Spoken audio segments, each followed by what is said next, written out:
NewsX Sunday Guardian Roundtable. Well, it's been not even 100 days of the Modi government, but what is interesting that what marks the tenure of this stint of Prime Minister Modi's government is the number of rollbacks or the rethinks that he has had to do even before 100 days are over. I mean, you take a look at the decision on rolling back indexation. He has rethought that. The draft of the new broadcast bill is now being relooked at. The Waqf Board amendment has been sent to a JPC. There have been other amendments, other rollbacks, other stone colds, and we've seen, in the Modi of old, where Article 370 was revoked, where demonetization was announced.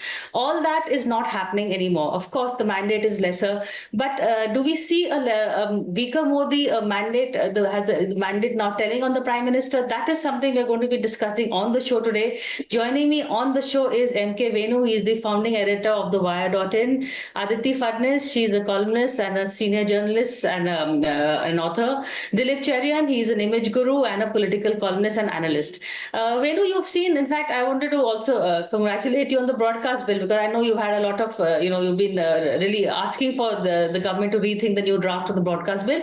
But without going into the details, the larger picture, the Prime Minister and BJP have been arguing that it's not a weaker Modi. They've had the new cabinet that he wanted. They've had the speaker. They're continuing with JP Nadda as BJP president. But something is giving. Something has given. And you look at the 3-4 examples that I've cited. Is it a weaker Modi in government? Yeah, we are seeing two things, Priya. On the one hand, there is the projection, there is the posturing by the Prime Minister, Home Minister, and others that nothing has changed. We are back in power for the third term, and we are continuing as we were. So that is the posturing. And but inside, when you see the way things are happening, the way things are working, say within the legislature, within the bureaucracy, you can see that that lot has changed. Decision making is not happening the way it used to. Earlier, they used to bulldoze legislations. They used to bulldoze decisions. Now, that is clearly not happening. And I'm told that this reference of the Waqf Board, the Waqf bill, was after both TDP and JDU. and even JDU and even LJP. One of the spokespersons wrote a big piece in the NewsX, Abdul Khalik, where he said that this is not the way to go about things. The bill has so many infirmities. Number one, it's a civil legislation, and they've criminalized it. There's 6 months imprisonment for any Waqf board, any decision going against the Mutawalli, a person who administers the. So there are all kinds of problems. Of course, there's appeal, but they've criminalized it. There's 6 months imprisonment. So all kinds of things. The broadcast bill was a continuum. It had actually been drafted before the election, and before the elections, the government had called for feedback, and the media industry. I know for sure. I've seen the response of the Digital News Publishers Association, which are all the big mainstream media groups like Hindustan Times, Indian Express, Times of India, down south, Manorama, Hindu. They had all responded because they all have their online segments, right? Online. So they had told the government that all your definitions are so loose, so unthinkingly this bill has been drafted.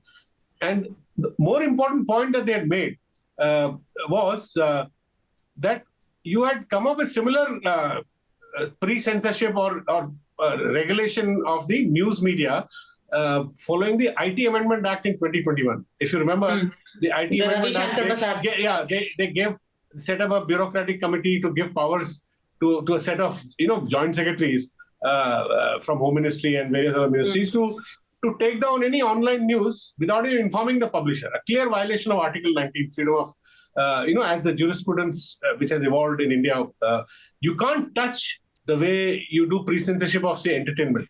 So this bill was trying to conflate various segments, and the DNPA had also told them that since various high courts had stayed the operation of IT Amendment Act on online news, why didn't you just wait for that those judgments to fructify? Supreme So Court has yeah, now without going too much into the details, the bigger picture, yeah.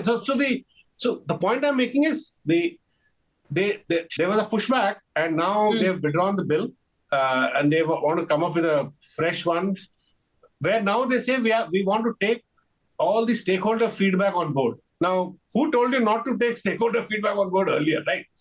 And then even within the bureaucracy, as you pointed out, the way the budget was constructed, and the way the middle class backlash came, and especially on indexation, removal of indexation benefit, so that they have addressed. So obviously this is a government which is being forced to listen to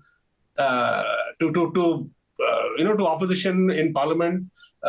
We've seen how the opposition voice in parliament is far stronger now, than before. And then bureaucracy also. I think we'll see a lot more changes going forward. In fact, the Prime Minister must have heard that you're doing this program. So he said in the Independence Day speech that he will not hold back on reforms, and he'll continue to keep pushing for UCC and all. Let us see how they pass UCC in this parliament.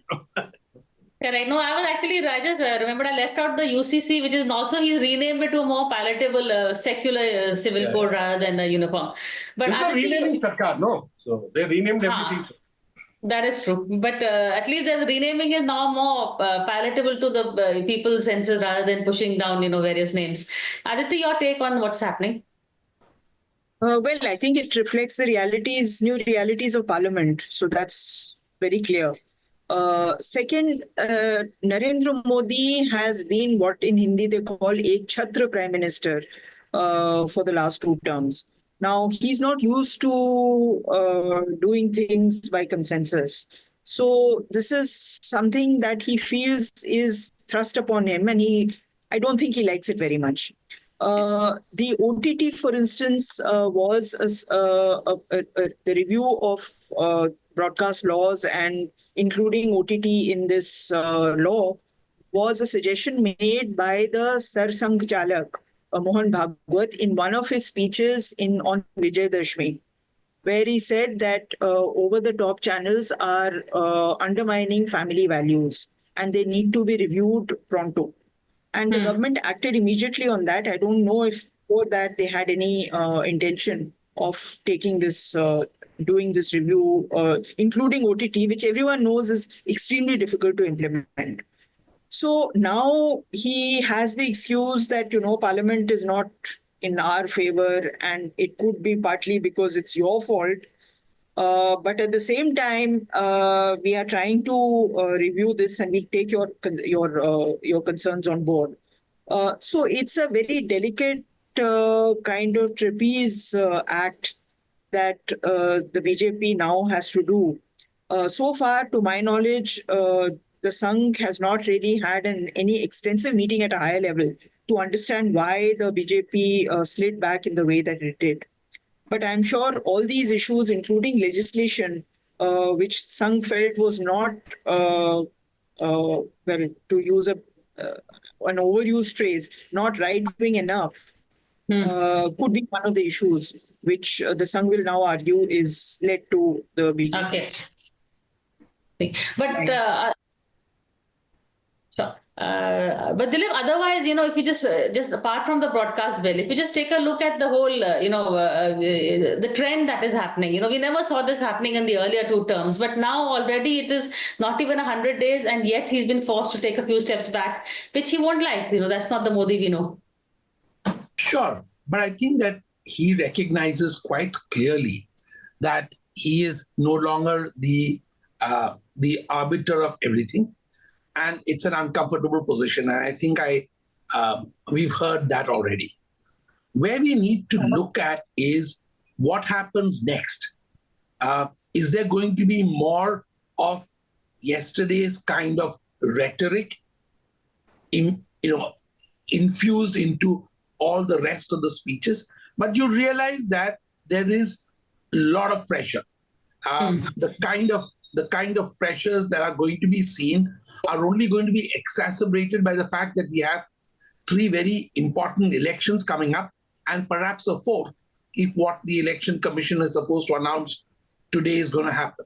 Okay, so you are talking of a prime minister who recognizes that besides his agenda, there is a whole set of other agendas which are playing out in a fixed time loop. And I think that also, in the old days, it was all taken for granted that this is what you're going to do. But if the analysis is that the prime minister's campaigning directly is not actually going to ensure complete majority in the states going to elections, then he will have to take decisions on that also. Who will he put frontal for that? Is that the reason, going to be for, creating all kinds of other things to focus on? Also, I think the neighborhood hasn't been very, shall we say, helpful. And I think a lot of pressure got mounted on account of Bangladesh. So we need to see all this in the context of what's going on. The earlier missteps on Maldives or Sri Lanka were small compared to the impact of what has been the internal impact of the Bangladesh, changes. Good point. I actually should have mentioned that also. But Venu, you also spoke about the opposition. He's being taken on by a feisty opposition. How do you see the opposition is handling? Are you, happy with the way they all at least acting together, except for the recent incident in West Bengal when everybody's turning against the TMC? Yeah, you can see anybody who's seen Parliament, the previous Parliament, and who's seeing this Parliament can see the difference. They can see the difference, the energy that the opposition is now bringing. They have 230 plus the India Alliance. They have seats, and they.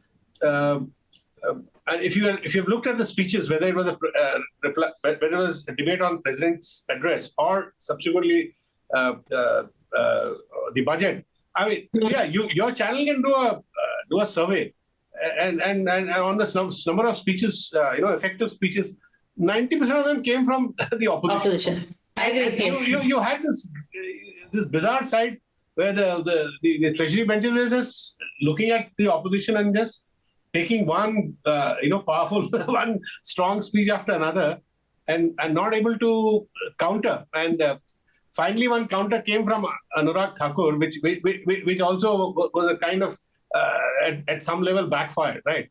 And suddenly you see Rahul Gandhi, rediscovering his mojo, speaking extempore, making I don't know who's advising him, but coming up with analogies, parables from Mahabharata, Chakravyuh, and suddenly Akhilesh Yadav, in his own inimitable style, really cutting through with his sarcasm, putting the Treasury benches on the mat. Even Abhishek Banerjee, who knew Abhishek Banerjee would speak, could deliver very well in English. I remember I tweeted saying that this is a huge surprise. So Derek O'Brien messaged me saying that you guys have not, because you find it a surprise that you've not seen him in Bengal. So I said, listen, I don't understand Bengali, so I've never heard him speak in Bengali. So Derek said that he's been making such speeches in the West Bengal Assembly. And quite apart from that, many other speakers, really sort of Raghav Chadda. The way Raghav Chadda kind of explained the inflation indexation on property. Very well. Yes. Yeah, in terms of communication and effective messaging, Priya, on a scale of 1 to 10, the opposition was probably 8, and the Treasury benches were at some 4 or 5, if you ask me. I'm with you on that. I'm going to take a quick break, but I'm going to keep this discussion going and a little bit focus on the BJP's benches. Why they don't have any good speakers? Why is Amit Shah and Narendra Modi left to do most of the defense of the government in Parliament? It's these two who are speaking, leading from the front. After a quick break. Hello and welcome back to the NewsX Sunday Guardian Roundtable. We're taking a look at the first, less than 100 days of the Modi government, and it does seem as if the opposition has the advantage. But Aditi, what is the state of the BJP? He's still held on to JP Nadda as the party president. They don't have a new hierarchy in the party headquarters, a new team, which was promised once elections were over. In Parliament also, apart from Anurag Thakur, I think most of the handling is being done by Amit Shah, who's rising to reply to either Akhilesh Yadav or Rahul Gandhi or the Prime Minister himself at times. So does the Treasury bench lack bench strength? No, I don't think it's bench strength. I think we saw this, the Treasury benches, frankly, are still reeling with the aftermath of the Lok Sabha election results. And I think they are still trying to reorganize themselves. We saw this most tellingly in the debate during the budget, where as Modi entered, not only were there no chants of Modi as they used to be, but also the opposition greeted the entry of the speaker Om Birla with shouts of Salam Walaikum, Walaikum Assalam. So I think both things sent a message. This was something I have at least never seen in the 30 years or so, 35 years or so that I have covered Parliament. I have never seen a speaker being felicitated with or welcomed with Salam Walaikum. So all this suggests that the opposition is, the BJP is still trying to reconcile to its loss, and it is still to really name good speakers. For instance, I am rather surprised that Bhakti Swaraj, who is a very good speaker, should not have been fielded for anything, as far as I can remember. There are equally others in the BJP, but I think it's still trying to find its feet. And as I mentioned before, the relationship between the RSS and the BJP is also at a very, very, very delicately poised. And that, I think, is casting some kind of a reflection on members of the BJP who are, who don't know how to conduct themselves. Also, now the BJP is full of people who have never seen either the RSS nor the early years of the struggle of the BJP. So they also are not very clear, what they should say, if they should say anything, when they should intervene, etc. So, Dilip, also the opposition taking on the speakers and the vice and the chairman of the Rajya Sabha also, they looks like nothing, they are going no holds barred really, the way the opposition is handling the government. You've focused on a very good part. I think a lot of the opposition dealing is happening from the people who are running the houses. And that is not a very powerful message, because what is happening is that they are themselves diminishing the importance and the equanimity with which they are expected to run the house. Aditi has watched the house with great attention over a period of decades, and Venu loves watching Parliament, as I can see. But the point is that what comes through to the person who's watching it only perfunctorily is that you are seeing the speaker or the vice chairman more often than not in opposition to the opposition than anything else, which in the country sends a very bad message. The point about the RSS, I think that very clearly the messages that have come out from the leadership in Nagpur seems to suggest that they don't want a government which is as totally controlled by one or two voices. And yet the government here wants to send a message that we are in charge, we are in command, nothing has changed, and these are the voices that you will hear. Fair enough. So in fact, the BJP Venu is going back to what the Congress was in the old days. You know, the high command culture. Nobody wants to say anything. Even earlier, I remember nobody knew what to react until a message from Ten Janpath came, which never used to come. So there was total confusion. Ab वही हो रहा है in the BJP. बिल्कुल. In fact, I must say, Priya, last week I was speaking to a very, very senior veteran BJP member. I mean, he was BJP's president in the 90s. I mean, I can't name him because he told me this in confidence. I mean, we can all guess who he is. He's part of the Margdarshak Mandal also. He said that in his entire career in the BJP, and he told me that he's associated with RSS and RSS from Golwalkar's time. So he has that depth of institutional memory, right? Aditi said many new BJP fellows don't even know probably the history of RSS, right? So this gentleman told me that he has never seen after a Lok Sabha election the parliamentary board not meeting. He's not seen it, and it has happened this time. It's we saw the way Mr. Modi got elected in an NDA kind of setting, right? So it was never the BJP, and he also told me that basically dittoing what Aditi said. Aditi is spot on. He says there are a lot of issues between the BJP and RSS which need to be sorted out. They're not sorted out yet, and it's a process. He said it'll be painful. And we are seeing that in various forms. We're seeing that in the form of revolt coming from UP against Aditya. Yeah. So let's not forget that. So that's a proxy. The fight is at another level going on, right? So he was telling me that the BJP he doesn't know what the new BJP stands for instance. Like earlier the BJP had a certain coherence to its overall policy and other ideas. Correct. So anyway. So then, Aditi, what is happening within the BJP in terms of JP Nadda will continue? Is there any election plan and process? Is there anything? Are they going to redo the team at the BJP headquarters? On the parliamentary board? Yeah, I had a chat with quite a senior member who is now a minister also of the BJP, who may have had a chance of becoming BJP president, but now because he's become a minister, I think he would rather stay a minister than become the president of the BJP.